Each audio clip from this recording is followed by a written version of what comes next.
على بساط الريح نحلق معا في فضاء الزمن الأنقى. معكم تطيب الأوقات. اشترك في القناة وفعل زر الجرس لتشاهد الجديد أولا بأول.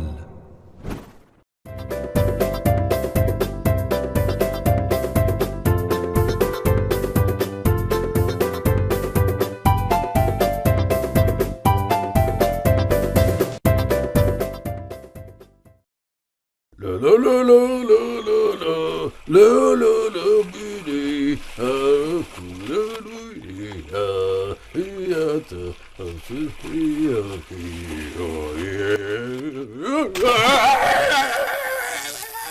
وماذا كنت تتوقع غير هذا؟ فمن الخطأ وضع الأجهزة الكهربائية كمجففات الشعر أو مكائن الحلاقة الكهربائية قرب حوض الاستحمام كي لا تسقط في الحوض وتحدث تماسا كهربائيا يودي بحياتنا. لا لا لا لا لا لا لا لا لا لا.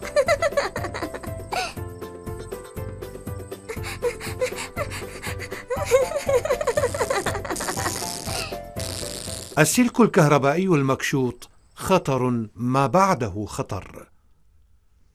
انظروا ما الذي حصل. صعقة كهربائية تودي بحياة هذه الطفلة الصغيرة. مراقبة الأسلاك الكهربائية دائما والتأكد من سلامتها وعدم كشط المادة العازلة التي تغطيها هو الحل الأمثل للابتعاد عن المخاطر.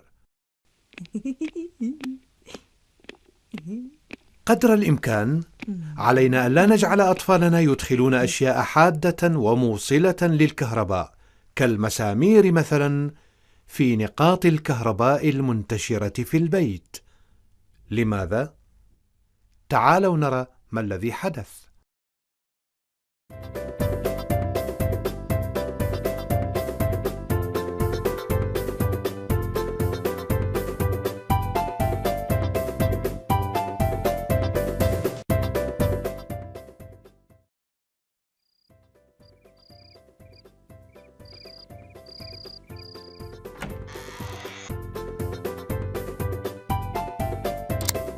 إطفاء جميع المصابيح قبل النوم عادة صحيحة، لكن أبا حمد يحب القراءة في الليل. تصبح على خير يا أبا حمد، لا تنسى إطفاء المصابيح بعد الانتهاء من القراءة.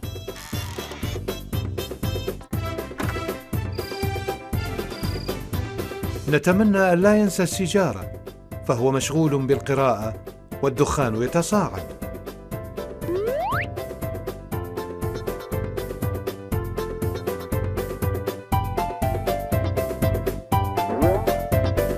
أنا كاشف الدخان صديق للإنسان، جابوني أهل الدار أبلغ عن الأخطار. أنا كاشف الدخان،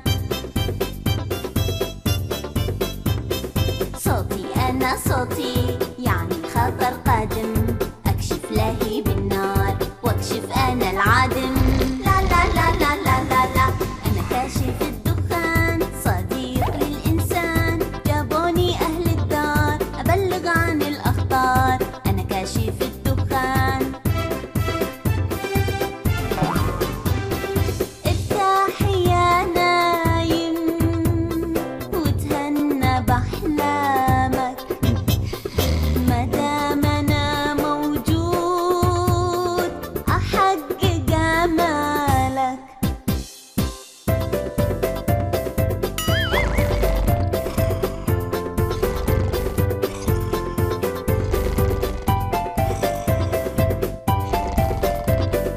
أنا كاشف الدخان صديق للإنسان، جابوني أهل الدار أبلغ عن الأخطار. أنا كاشف الدخان، صوتي أنا صوتي يعني خطر قادم، أكشف لاهي بالنار واكشف أنا العادم. لا لا لا لا لا لا لا. أنا كاشف الدخان صديق للإنسان، جابوني أهل الدار أبلغ عن الأخطار. أنا كاشف الدخان. اصحى يا نايم، شوف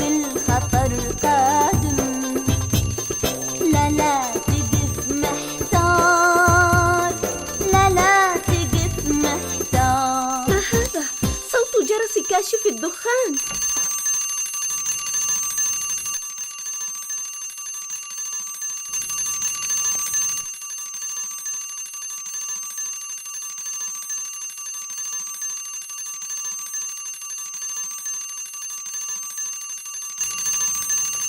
يا إلهي، حريق! أم حمد!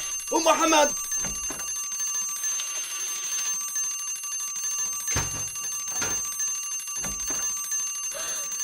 يا إلهي، الدخان يملأ المكان.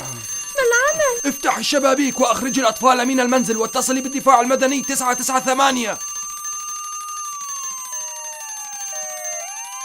كاشف الدخان أدى عمله على أكمل وجه.